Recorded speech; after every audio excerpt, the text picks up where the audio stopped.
Presiden Joko Widodo telah melakukan perombakan kabinet pada Senin 19 Agustus 2024 lalu. Salah satu menteri yang dicopot ialah Yasona Lawli yang merupakan kader PDIP Perjuangan. Posisi Yasona yang sebelumnya menjabat Menteri Hukum dan HAM digantikan oleh Supratman Andi Aktas. Supratman merupakan kader Gerindra yang sebelumnya menjabat Ketua Badan Legislasi DPR RI. Melalui reshuffle kemarin, Jokowi menunjuk kader Gerindra lainnya untuk menduduki posisi di kabinet. Adalah Angga Raka Prabowo yang dilantik menjadi Wakil Menteri Komunikasi dan Informatika II. Selain melantik kader Gerindra dalam reshuffle Senin kemarin, Jokowi sekaligus melantik Rosan Ruslani sebagai Menteri Investasi atau Kepala BKPM yang menggantikan posisi Bahlil Lahadalia. Sedangkan Bahlil dilantik sebagai Menteri ESDM yang menggantikan Arifin Tasrif. Ada pula sejumlah kepala badan yang dilantik, yaitu Hasan Nasbi sebagai Kepala Kantor Komunikasi Kepresidenan, Deden Hindayana sebagai Kepala Badan Gizi Nasional, dan Taruna Ikrar sebagai Kepala BPOM. Sebelumnya pada 18 Juli 2024, Jokowi lebih dulu melantik dua kader Gerindra sebagai Wakil Menteri. Mereka diantaranya Thomas Jiwandono sebagai Wakil Menteri Keuangan II dan Sudaryono sebagai Wakil Menteri Pertanian. Pelantikan sejumlah kader Gerindra usai Ketua Umumnya Prabowo Subianto menjadi Presiden terpilih tentu menambah daftar kader Gerindra yang kini berada di Kabinet Indonesia Maju.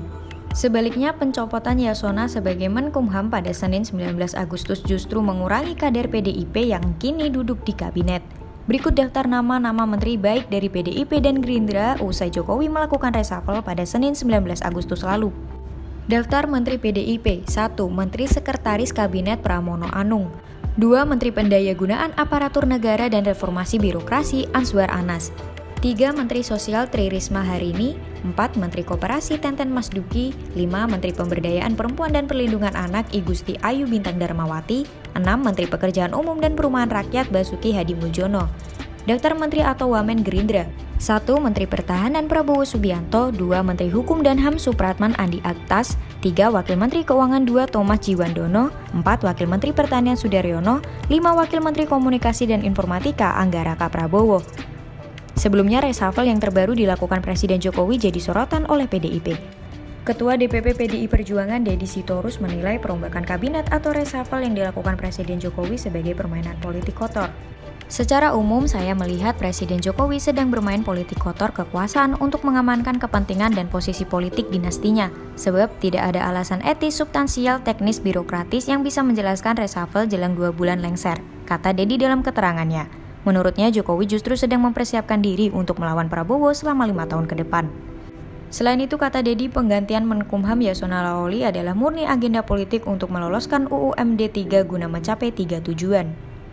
Pertama, agar Partai Golkar yang sudah dalam kendali Jokowi dalam posisi kuat karena bisa menguasai legislatif dari DPR RI hingga provinsi dan DPRD kabupaten kota. Hal ini akan memudahkan Jokowi dalam mengatur peta politik nasional daerah untuk mengimbangi kekuasaan presiden terpilih sekaligus mengkerdilkan PDI Perjuangan, ujarnya. Kedua, kata dia, hal itu akan memudahkan Jokowi untuk membagi-bagi jabatan untuk internal Partai Golkar nantinya. Dengan demikian, gejolak internal Golkar bisa diredam. Itu analisis saya, silakan orang tidak sependapat, ungkapnya.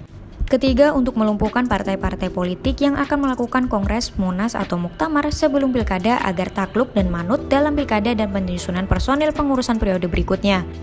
Peran Menkumham sangat penting dalam pengesahan kepengurusan parpol, sehingga jika tidak tunduk beresiko tidak bisa ikut pilkada atau tidak disahkan kepengurusannya, sambungnya. Sementara itu, kata dia, soal pergantian Menteri ESDM adalah murni kepentingan menguasai konsensi tambang dan menundukkan para pemain atau pemilik tambang di kaki dinasti Presiden Jokowi. Hal ini penting untuk pendanaan politik ke depan, menguasai ormas atau oligarki serta memastikan sumber ekonomi ke depan. Menteri Arifin Tasrif dikenal lurus dan keras menantang penambangan liar dan penyelundupan nikel yang melibatkan dinasti dan petinggi penegak hukum, katanya.